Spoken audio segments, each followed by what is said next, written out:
There was a young man who had a very kind heart, which caused him problems in his life, such as exploitation. One day he went to a wise old man and complained to him about his condition while crying, and the old man listened to him calmly.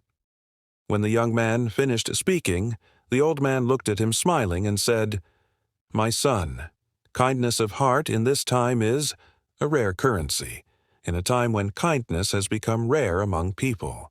I will tell you a story. Listen to it carefully. Once upon a time there was an old man in a forest who wanted to catch a bird. He set up a bird trap, an iron trap, and put a grape in the middle of it. He sat under the shade of a tree waiting for a bird to come and eat the grape.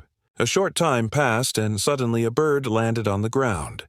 The bird looked at the old man and greeted him, and the old man returned the greeting.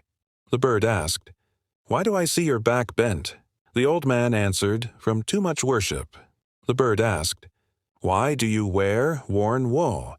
He answered, "Because I am an ascetic in this world."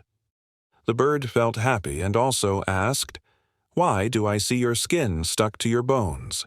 That is, he is very thin. He answered him, "Because my food is little and I do not want it to affect my worship and thinking." At this time, the bird trusted the sheikh.